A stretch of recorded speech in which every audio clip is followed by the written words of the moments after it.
I'm Sarah Wilson and you're listening to the Roots and All podcast. I'm here to help you get growing. Join me as I explore everything plant related both indoors and out and provide the information you need to create your perfect green environment.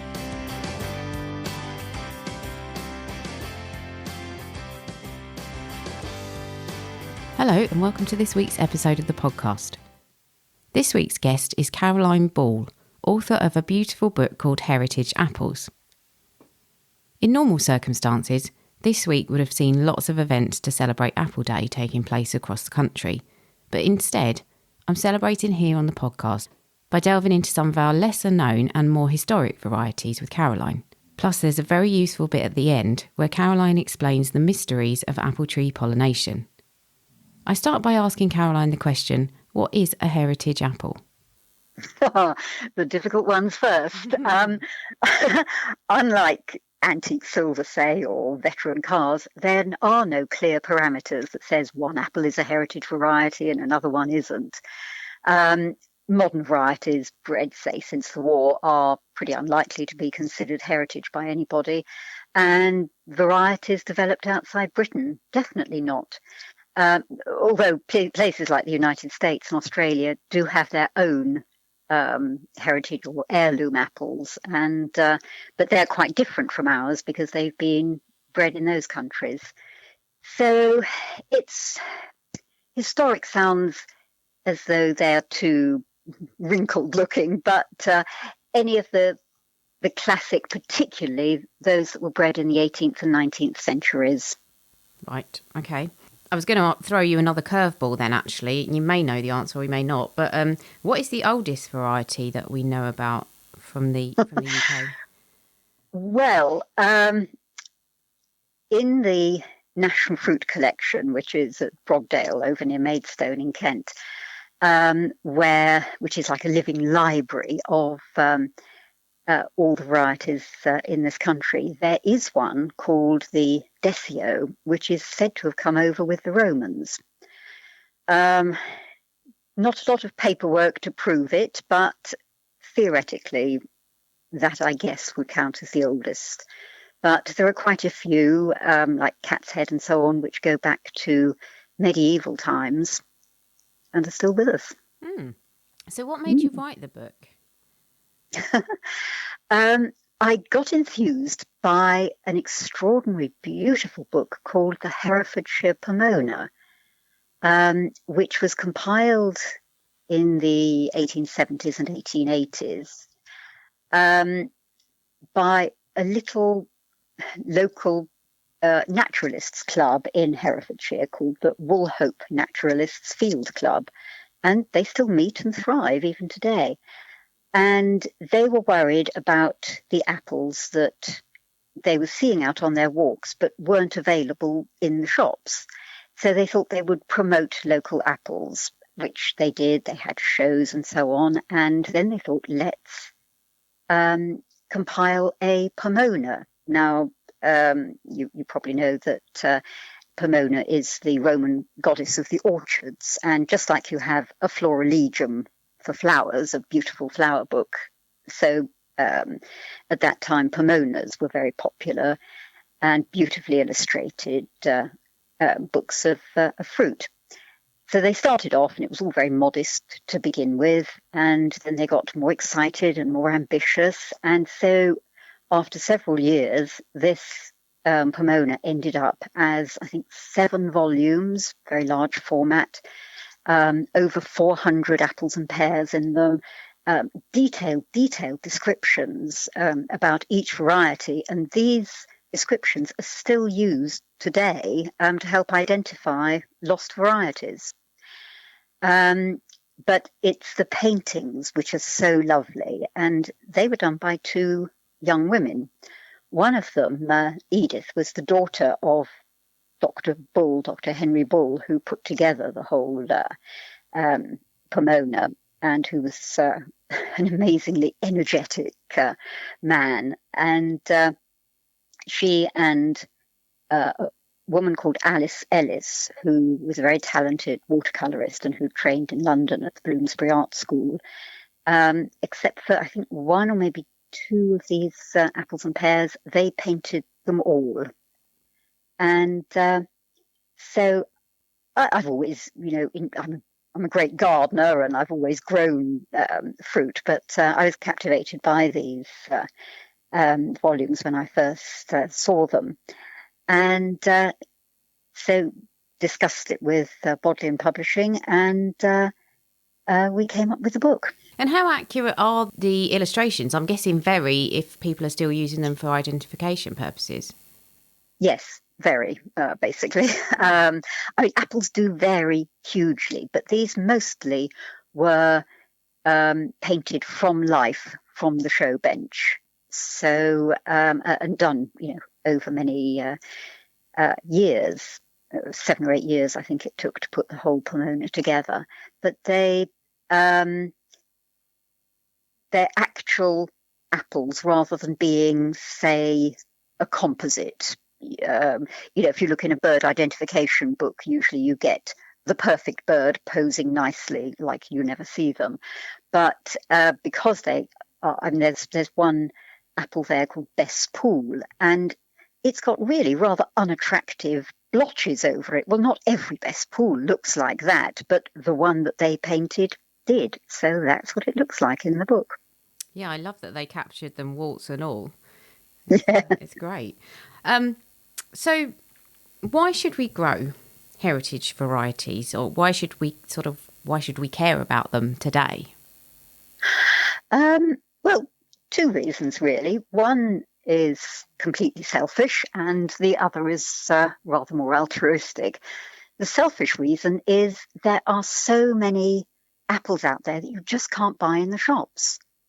And, it's fine to, if you can just happy with Coxes and Bramleys and the regular, I don't know what, a dozen you might find in a supermarket these days. But there are over 2,000 possibilities, and they are all so different. I mean, you take something like a Norfolk beefing, and it's rich and meaty and completely different when it's baked from how a Bramley is. And an Ashmead's kernel, say, you pick it off the tree and you taste it and it's yummy. You store it away for a month or so and it tastes different again. So, and if you leave it on the tree and pick it much later, it tastes different from yet again. So it is that sheer variety that we are missing out on if we don't grow our own. Now, the more altruistic reason for growing these is to prevent them from disappearing altogether, because commercial growers have, understandably been driven by the economics of concentrating on varieties that tick a lot of boxes. They crop well, they all look the same, they don't bruise or rot in transit and so on. But, and it's a big but, apples, not just ones in this country, are being bred from a small gene pool. The same varieties are being interbred. And because apples don't come true from seed, all trees are vegetatively grafted. So the individuals essentially are identical. They're not bringing anything new to the party with each generation, which means, although that means the strengths are identical, so the weaknesses. Do you mind if I divert a bit into bananas at this point? No, go for it. Well, bananas give us a little warning from history. There are many, many varieties of banana, but for the past century, very few have been grown commercially. And for years, the dominant variety was the Gros Michel, which was known as Big Mike. But in the 50s, a lethal form of wilt called Panama disease swept through banana world. And it pretty much wiped out Big Mike and devastated the banana industry. But for reasons of their own, instead of diversifying, growers switched to another single variety, the Cavendish, which is what we see today. And because almost every banana we see on the shelves is identical to every other, isn't it? And now that's also under threat from another form of Panama disease, and that could just easily get wiped out. And, well, we know very well how pandemics can spread and kill. And there's absolutely no reason why the same sort of disaster couldn't blight our apples. And so one insurance policy is to make sure we don't have all our eggs in one basket. So if there is a crisis, there's a good chance that some of these lesser known varieties will prove resistant and come in and save the day. Yeah, I get why they would have fallen out of favour commercially, because obviously growers, as you say, are looking for uniformity and for characteristics that suit being stocked in shops and things. But is there another reason why the heritage varieties have fallen out of favour in smaller gardens and smaller orchards? Well, just because it's old doesn't mean to say it's good. I mean, some of these old varieties were woolly and tasteless. Quite a few were very prone to lots of pests and diseases. So there were good reasons not to grow them and to embrace new varieties as they came along. But also a matter of taste as well. We like now generally a crisper apple, and so the rather soft, what we would call flabby or flaccid apples, they've fallen out of favour. There was an initiative called the National Apple Congress back in 1883, and that is also one of the reasons. It did a huge service to the industry, but also a huge disservice, as we're now finding, because it cut back on the varieties that people were growing. Had you heard about the National Apple Congress? No. It's at that time in the 1880s, there were a huge variety of apples around, and people had been breeding them enthusiastically, and some were good, some were bad. A lot were mislabeled and misidentified. Everything was all in a bit of a muddle. And it was also about this time that the Americans, who'd been breeding their own apples, started exporting them back to Britain, and the British public thought these were wonderful, these huge American new apples. And so they were also worried about promoting British apples, because the British apple growers were missing out and were worried that their market would collapse. So the RHS decided they would have an apple congress, and they would ask all the growers in the country to send in samples of apples. And it wasn't a competition or anything. They just wanted to know which ones worked best where, and whether apple A and apple B were actually different or whether they were the same, and to bring some sort of order to the muddle of names and to find out which ones were best, and to encourage growers then to concentrate on those rather than, a million other ones. And it was hugely successful. They held it at their grounds, which were then in Chiswick, and huge, great marquee. The public came along. They had to extend the opening time because the queues were so long. And it did exactly what they intended. It showed up which ones were the best. It rekindled a huge enthusiasm for homegrown apples.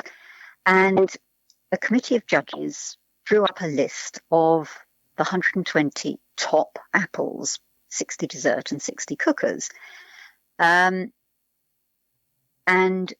so the message that went out to growers was, okay, boys, we'll just concentrate on these. We won't bother with the rest.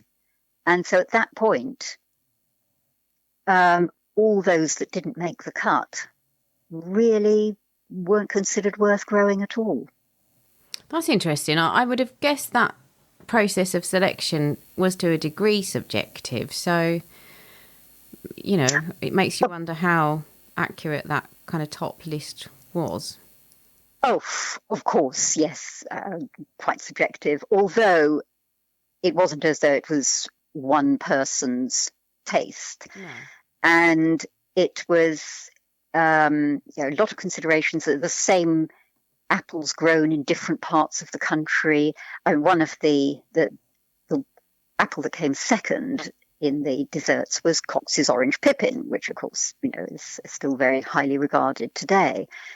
And it came second rather than first, not because it wasn't generally considered really top apple, but because it grew better in some regions than others, and it didn't thrive as well in the colder northwestern, wetter parts of the country. So it sort of lost a few marks from that. The other thing which is quite interesting about the list is the three top cookers. Now, question for you. Okay, what's the first cooker that comes to mind for you? Bramley. I should think 99 people out of 100, that would be the answer, wouldn't it?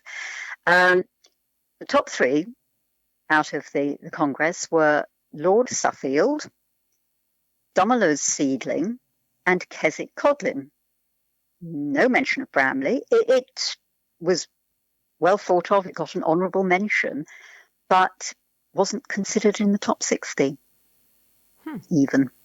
Wow. So very, very subjective even though it's by committee, still obviously open to debate. Yeah. The influence it had, whether subjective or not, is that lots of very good apples were just cast aside. Yeah, that's a shame. And it's interesting how they are quite region specific. And for that reason, I picked a few to talk about that you mentioned in the book, just because I thought they had really interesting backstories and are particularly specific to a region. So would you mind just chatting about a couple of those? Let me think. The one that springs to mind straight away is Beauty of Kent, because Kent is one of the big apple counties, and it was where I was born. And Beauty of Kent is a lovely rosy cooker, and it was particularly popular in the 19th century. It's good to grow, it's well behaved, and it stores well. But I actually wanted to include it in the book, particularly because it's got a slightly odd association. It is believed by some to be the same as an old French variety called Rambourg Franc. And America has got several big red apples which are descended from Rambourg Franc.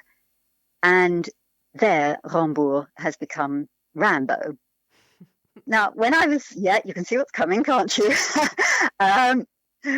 When I kept reading that this is where Rambo, as in Sylvester Stallone, our all-action hero, got his name. Well, you know how stories get picked up and repeated, especially on the internet, until they become a false truth. And I thought it sounded pretty unlikely. But I thought I'd check it out, so I contacted David Morrell, who was the creator of Rambo, and asked him. And it really is true. Apparently, he was writing his first book, but hadn't yet come up with a name for his character. And then one morning, his wife returns from market with a big bag of Rambo apples. So some of these urban myths are actually true. Wow, that's fantastic.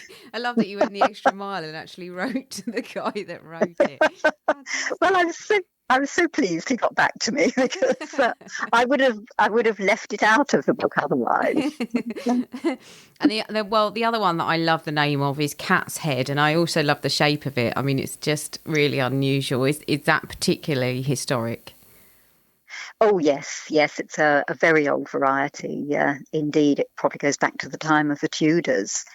And there are quite a few apples that have got names that supposedly describe what they look like. Cat's head is also known as pig snout, and there's duck's bill and dog nose.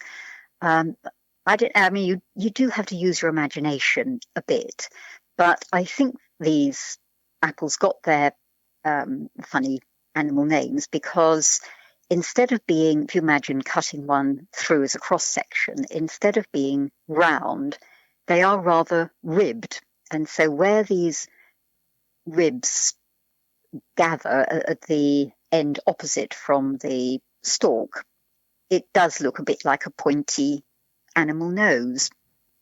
So I guess that's where these all come from. Mm.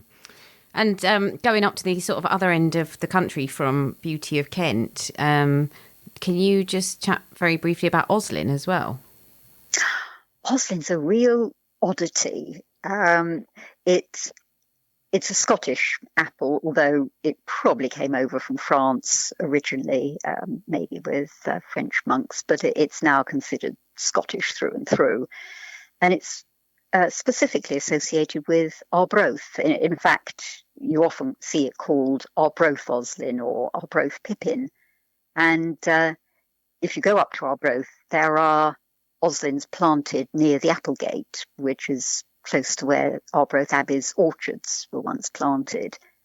But one of the things that makes it stand out, and this is its oddity, is that it develops little bumpy knots along its branches. And these burrs, as they're called, can be encouraged to send out roots. So Oslin is one of the very few apples that it's possible to propagate from cuttings rather than grafting. That's unusual. Yeah, very, very unusual. It's also, there's a little bit of modern history. After the Olympics, a new orchard was created on the Olympic site called the Queen Elizabeth Olympic Park. And 55 fruit trees were planted there after the Olympics. And each of the gold medal winners in the Paralympics chose a fruit tree to represent them. And the Scottish champion cyclist, Neil Fahey, chose an Oslin. Wow. So you can see one in London. Brilliant. And do they grow okay in London? To be honest, I don't know because it's only been there 5 years. So early days. So, but Oslin is, and this is again extraordinary that it did thrive up in Scotland because it's one of the very, very early flowerers. But it seems to survive all right, yeah. Wow. And I mean, the good thing about the book is that all of them that you talk about have got their own story, and they're all, they're just all brilliant, and it does lend an extra kind of layer of interest to the varieties. Thank you. And what I thought was also interesting, and I don't expect that you exhaustively tasted all of them, but I did wonder, did you get to taste some of the heritage varieties? Oh, I certainly did, yes, but no, not all of them. There are people out there, who have made it almost their life's work. But I tasted enough that it really brought home to me how very different they are, one from the other. And I was very recently down at the Newt in Somerset, which is a very new. It's a luxury spa hotel, but it has its own orchard and cider press and so on. And we did a little bit of tasting there, and it was just astonishing. One of my favourite apples, which has actually originated quite close to where I live in Sussex, is called Golden Pippin, and it has got a slightly pineapple-y taste to it. And the one I tried down in the Newt the other day, rather similar. I think they've probably got a similar ancestry. It was called Renette d'Ananas, so a pineapple renette. And again, it was small and yellow, and it had this little aftertaste of pineapple, which I've discovered I rather like. So if people are thinking of planting any heritage varieties in their gardens or orchards, where might they go to taste them? Is it just a case of tracking down someone who's growing that particular variety? There are plenty of people out there growing. Once you start looking, there are community orchards. If you go to the, oh goodness, I forgot what it stands for, PTES website, it I think it's just ptes.org.uk, the Orchard Project, they have an interactive map where you can feed in where you might want to find a community orchard, and it comes up with all those within X miles. Very often community orchards concentrate on local varieties, which of course is rather nice. And then places like the National Trust, they've got, I think something like 200 heritage orchards in their care. The RHS gardens. Now, in normal years, and of course with Apple Day coming up, I'd be saying to you enthusiastically, oh, everyone should go out and go to their local Apple Day events. But they just ain't happening this year, of course. But farmers markets are still up and running at the moment, and they again often have varieties that you don't see in the shops. And again, coming down to local varieties, ask around. Local farm shops, neighbours, the community orchards I've already mentioned, garden societies, anyone who grows apples usually has a surplus, and they're really happy to talk and share. So I think put the question out there. Yes, yeah, definitely. I know our local National Trust is Bateman's, which is the home of Rudyard Kipling, or was the home. Yes. And they've got some old varieties, and they just at the end of the year bag them up and sell them from the front gate. So yes, it definitely can be done. Before I let you go, I know this is a big topic, but I know it is a one that's sometimes a bit tricky. Could you briefly touch on pollination and what people need to look out for? I don't know whether you can do it briefly, but as much of an overview as you could give, please. Sure, right. It's one of those things that some people just never give another thought to, and others get their knickers in a real twist about it. The reason pollination has to be thought of at all is because, unlike a lot of other fruits like peaches or plums, most apples can't fertilize themselves from their own pollen. So they need another variety, not just another tree of the same variety nearby with which to cross-pollinate. And so bees need to come along at the right time and be able to transfer pollen from one variety to another, which means the flowers need to be at the same stage of development for that to happen. So although apples blossom from the middle of April right through to the end of May, beginning of June, they're not all in perfect fertility condition at the same time. And in fact, although blossom on a particular tree will stick around for 2 or 3 weeks, it's only 3 or 4 days in the middle of that time that they're actually at their optimum to be fertilized, which gets people worried because, how on earth can I find that little window of opportunity and choose which trees to pair with other trees? But realistically, you can't go by specific dates because there could be a month's lag from a variety in Scotland after that same variety down here in Sussex or Somerset or somewhere like that. But people have come up with the idea of pollination groups, A to F or G, or 1 to 6, denoting whether they're early or late. And so you could choose 2 varieties which were both labelled B, say, or 3 or 4, and you know that they would come out at the same time and do the work for each other. And because there is an overlap, usually you can take, if something is labelled C, it would be happy to cross-pollinate with B or D.